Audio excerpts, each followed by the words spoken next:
नमस्कार, मैं हूं हेमेंद्र शर्मा और आप देख रहे हैं एमपी राउंडअप।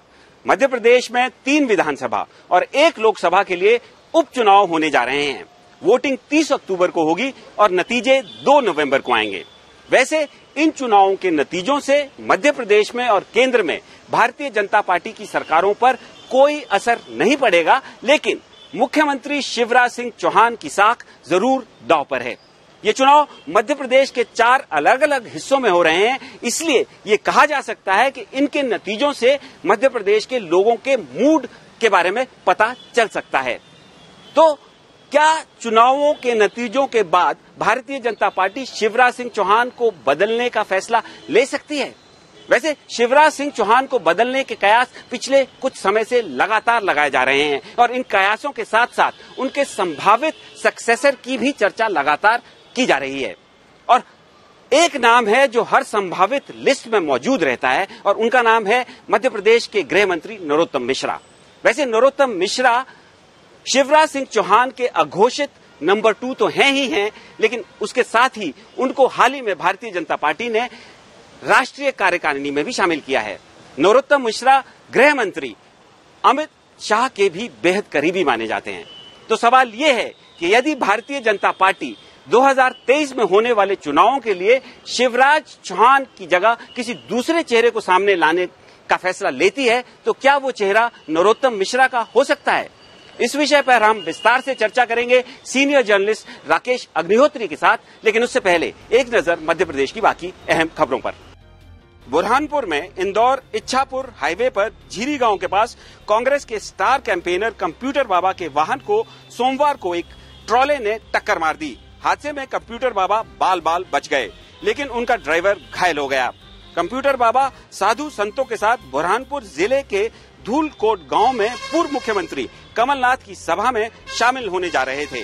कंप्यूटर बाबा 2018 में चुनावों में भी कांग्रेस के लिए प्रचार कर चुके हैं।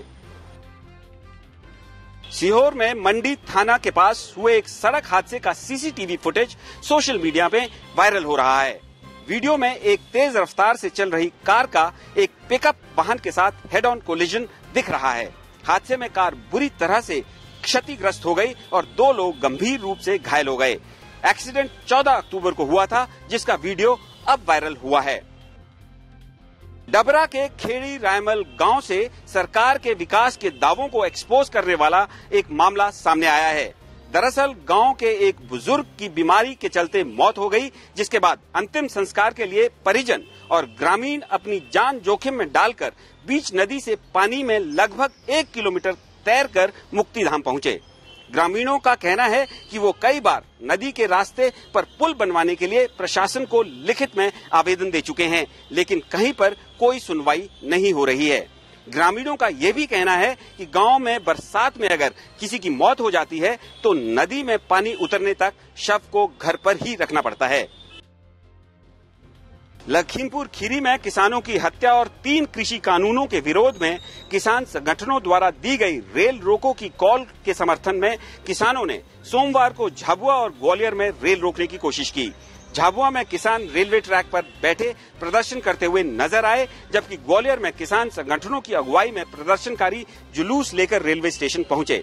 दोनों ही जगहों पर प्रदर्शनकारियों को गिरफ्तार कर लिया गया और ट्रेनों की आवाजाही में कोई बाधा नहीं हुई। श्योपुर और दतिया में लगातार हो रही बारिश की वजह से हजारों एकड़ खेतों में खड़ी धान और सरसों की फसल खराब हो गई है। अगस्त महीने में भारी बारिश की वजह से आई बाढ़ से किसानों को पहले भी भारी नुकसान का सामना करना पड़ा था। प्रशासन ने दावा किया है कि किसानों के नुकसान का जल्द ही आंकलन किया जाएगा, जिसके बाद सभी को उचित मुआवजा भी दिया जाएगा। और अब बारी मध्य प्रदेश में होने वाले उपचुनावों की और मुख्यमंत्री शिवराज सिंह चौहान के संभावित सक्सेसर की। हमारे साथ मौजूद हैं senior journalist Rakesh Agnihotri. Sir, आपका स्वागत है एमपी तक पर। जी हेमंत, आप भारतीय जनता पार्टी को बहुत करीब से देखते हैं, आपने रिपोर्ट किया है भारतीय जनता पार्टी पर। अभी उपचुनाव हो रहे हैं, इसका जो नतीजा आएगा ये कयास लगाए जा रहे हैं कि भले ही इसका कोई फर्क भारतीय जनता पार्टी की जो सरकार है प्रदेश में और केंद्र में उस पर ना पड़े, लेकिन शिवराज सिंह चौहान की साख जरूर दांव पर है। तो क्या आप इससे इत्तेफाक रखते हैं? बिल्कुल, इसमें कोई दो राय नहीं। भाजपा के अंदर जितने भी नेता हैं उसमें सबसे अनुभवी है, सारे कीर्तिमान उन्होंने ध्वस्त किए हैं, एक नया रिकॉर्ड बनाया है। तो जब बढ़ता कद है तो बढ़ती अपेक्षाएं हैं। निश्चित तौर पर शिवराज की साख दांव पर है, उनकी सरकार से ज्यादा व्यक्तिगत तौर पर उनकी नेतृत्व क्षमता भी दांव पर है। आपने कहा कि उनकी व्यक्तिगत तौर पर भी दांव पर है, क्योंकि ये सरकार डायरेक्ट चुनकर नहीं आई है। 2018 में लोगों ने शिवराज सिंह चौहान को रिजेक्ट कर दिया था, लेकिन उसके बाद फिर से भारतीय जनता पार्टी मध्य प्रदेश में सरकार बनाने में कामयाब हुई। तो वो जो शिवराज सिंह चौहान के खिलाफ गुस्सा था वो पूरी तरह से खत्म नहीं हुआ।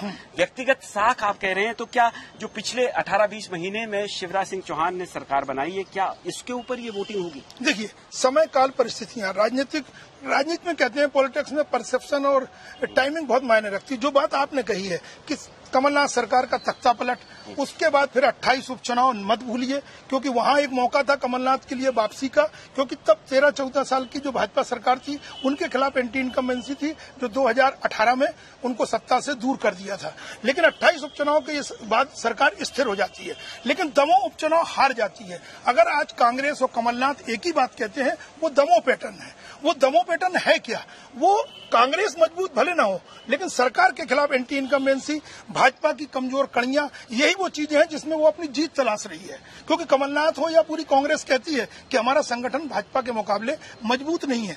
लेकिन बात जब शिवराज की आती है तो लंबी पारी खेलने के बाद अगर उनकी कुछ ताकत है तो वही ताकत उनकी कमजोरी में भी नजर आती है। शिवराज सिंह चौहान जो मुख्यमंत्री हैं मध्य प्रदेश के, सेकेंड वेव इस दौरान मध्य प्रदेश में हुई जब वो मुख्यमंत्री बने, तो उस सेकेंड वेव में आपने देखा किस तरह से लोगों को ऑक्सीजन के बगैर हॉस्पिटल में बेड्स नहीं मिले, लोग मरे, शमशानों में लोग, तो उसके ऊपर भी इसका उन सब चीजों का यही वो चीजें हैं कि अपेक्षाएं किसी की पूरी नहीं होती हैं। कोरोना काल में एक पहलू ये है कि स्वास्थ्य का ढांचा जो चरमराया हुआ था, चाहे वो भाजपा की 1.5 दशक की सरकार हो या उससे पहले की, ये उजागर हुआ है। लेकिन ये सिर्फ मध्य प्रदेश नहीं, पूरे देश में उजागर हुआ है। लेकिन अगर उसको इसी में देखेंगे, अगर शिवराज की जगह कोई और होता या केंद्र मोदी की सरकार नहीं होती, तो जो लड़ाई शिवराज सरकार ने कोरोना को लेकर लड़ी, क्या वो संभव थी? अच्छा, मैं आपसे एक बात ये बताना चाहता हूँ कि कांग्रेसी ऑफ द रिकॉर्ड ये जरूर कहते हैं कि अच्छा हुआ उनकी सरकार चली गई, क्योंकि जो सेकेंड वेव के दुष्परिणाम जो झेलने पड़ रहे हैं वो कांग्रेस झेल नहीं सकती, जो शिवराज दे रहे हैं। तो शिवराज सिंह चौहान के ऊपर जब ये वोटिंग हो रही है, उनकी परफॉर्मेंस के ऊपर वोटिंग हो रही है, और ऐसा संभव है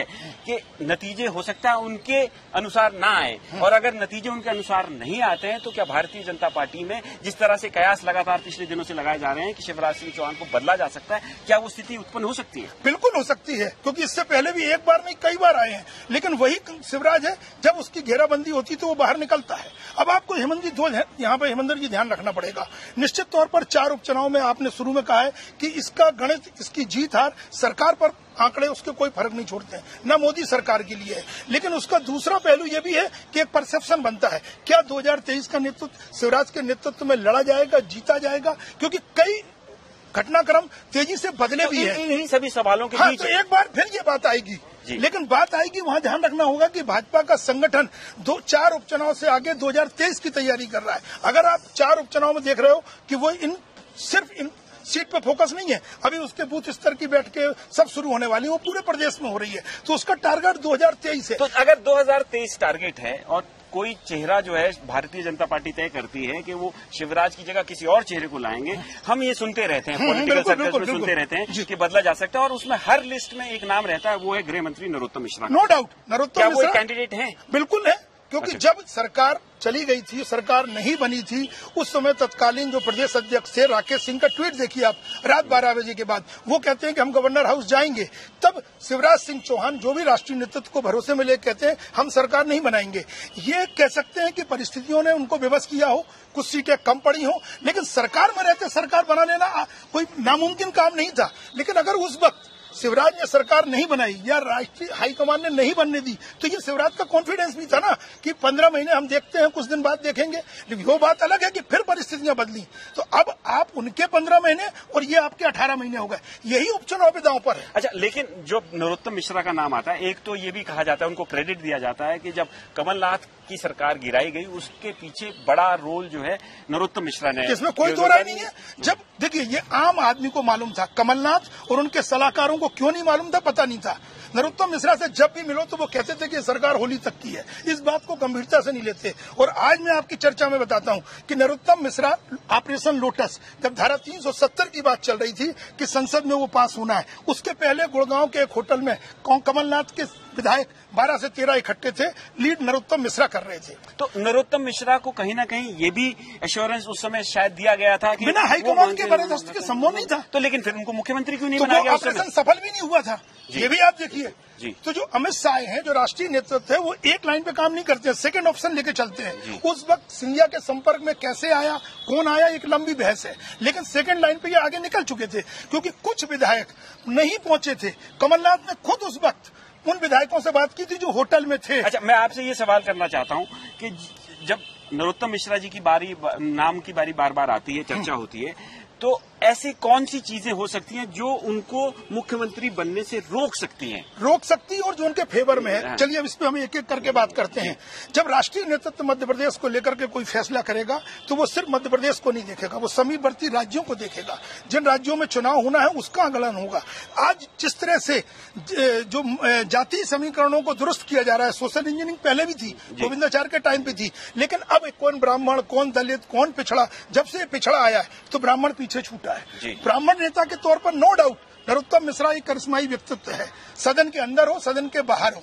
और स्वयं शिवराज कहते रहे उसको संकट मोचक, कभी सचिन तेंदुलकर कहते रहे, लेकिन प्रतिस्पर्धा तो पार्टी के अंदर खाने रहती है ना। तो नरोत्तम मिश्रा की महत्वाकांक्षाएं भी छुपी नहीं थी, लेकिन पार्टी की लाइन और पार्टी का फैसला अंतिम।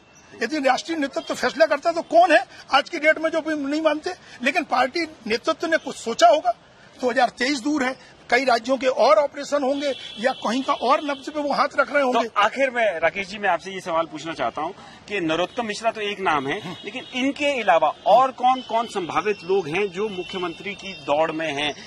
2023 से पहले शिवराज सिंह चौहान की जगह पर 2023 में भारतीय जनता पार्टी का चेहरा बन सकता है। देखिए, 4 उपचुनाव के बाद एक बार फिर ये बहस चलेगी, क्या शिवराज के नेतृत्व में चुनाव लड़ा जाएगा? उस वक्त भी तरह तरह के सवाल खड़े होंगे और जवाब हाईकमान क्लियर करेगा, क्योंकि कई उतार चढ़ाव मिले।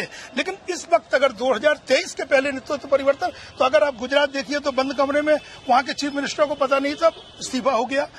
बाकी आप उत्तराखंड देखिए या कर्नाटक देखिए, तो मध्य प्रदेश में ये चर्चा चलती रहेगी। लेकिन अगर बड़ा लक्ष्य लेके जाना है, देखो यहाँ पर राष्ट्रीय नेतृत्व सबसे मजबूत है, मैं 2 मिनट और आपका समय लूंगा। लेकिन गुजरात के बाद मध्य प्रदेश का एक मॉडल है, यहाँ पर संघ की दिलचस्पी है, यहाँ अंतिम समय में फैसले संघ को भरोसे में लेकर ही लिए जाएंगे। और पिछड़ा वर्ग का जो बड़ा मुद्दा बना है, ऐसे में आप शिवनार को इग्नोर करो, शिवराज सिंह चौहान को, तो मुझे नहीं लगता, क्योंकि एक छत्री आपका उत्तर प्रदेश में संघर्ष कर रहा है, सबसे बड़ी सरकार वहीं से बनना है, और वहां के पहले आप किसी पिछड़े को नाराज कर दो तो फिर वो एक नई बहस शुरू हो जाएगी ना। तो मध्य प्रदेश में शिवराज सिंह चौहान को बदलना इतना आसान नहीं है, लेकिन भारतीय जनता पार्टी यदि ये फैसला करती है कि शिवराज सिंह चौहान की जगह किसी और को चेहरा बनाया जाए, तो निश्चित तौर पर एक्सपर्ट्स के हिसाब से। लेकिन हेमंत, एक बात और रोकूंगा, आप कंक्लूड करें उसके पहले। आपने नाम पूछे हैं, नो डाउट मैं फिर कह रहा हूं कि नरोत्तम मिश्रा सबसे प्रबल दावेदार। क्यों पूछिए तो मैं बताऊंगा। सिर्फ वो संसदीय मंत्री है, फ्लोर मैनेजमेंट शिवराज ने उनके हाथ में ही दिया है, तो उनके दल के अलावा विरोधी दलों के नेताओं से संपर्क है। आप लगातार देख रहे हो, सज्जन सिंह वर्मा उनके घर पहुंच रहे, अजय सिंह जो सदन के सदस्य नहीं है वो पहुंच रहे, गोविंद सिंह पहुंच रहे, बसपा सपा के जो विधायक हैं उनके भरोसे ही थे। तो नरोत्तम मिश्रा का दावा, लेकिन जिन परिस्थितियों में ये सरकार बनी है वो है सिंधिया फैक्टर। अगर सिंधिया सबको छोड़ करके भाजपा में आए हैं तो वो केंद्रीय मंत्री या राज्यसभा का सांसद बनने नहीं आए, उस वक्त बन जाते। तो निश्चित तौर पर एक चेहरा ज्योतिरादित्य सिंधिया है, वो 2023 के इस गणित में शायद फिट नहीं है, या फिर राष्ट्रीय नेतृत्व चाहे तो अंतिम समय में कुछ कर सकता। लेकिन 2023 के जैसे ही चुनाव परिणाम आएंगे और अगर सिंधिया कांग्रेस में बने रहते हैं तो वो दूसरा सबसे बड़ा चेहरा होगा। और आप और हम जहां खड़े हैं, विष्णुदत्त शर्मा को अगर लाया गया है, खाटी संघ का स्वयंसेवक, तो ये भी एक ब्राह्मण चेहरा है जो नरोत्तम मिश्रा और इनके बीच में कहीं ना कहीं सोचने को मजबूर करता है किसको आगे ले जाना है, पुरानी पीढ़ी के या फिर नए चेहरे को। तो नवीन तोमर एक नाम है और है ग्वालियर चंबल की राजनीति का, जो मोदी और शाह के भरोसेमंद है। तमाम चेहरे हैं, इसीलिए शिवराज कंटिन्यू है अभी तक। तो शिवराज सिंह चौहान को मध्य प्रदेश से हटाना इतना आसान नहीं है, लेकिन अगर भारतीय जनता पार्टी फैसला करती है कि 2023 के चुनाव से पहले शिवराज सिंह चौहान की जगह किसी दूसरे चेहरे को सामने करना है, तो निश्चित तौर पर गृह मंत्री नरोत्तम मिश्रा एक प्रबल दावेदार हैं। एमपी राउंडअप में आज सिर्फ इतना ही। कल फिर मुलाकात होगी, तब तक के लिए थैंक यू, गुड बाय।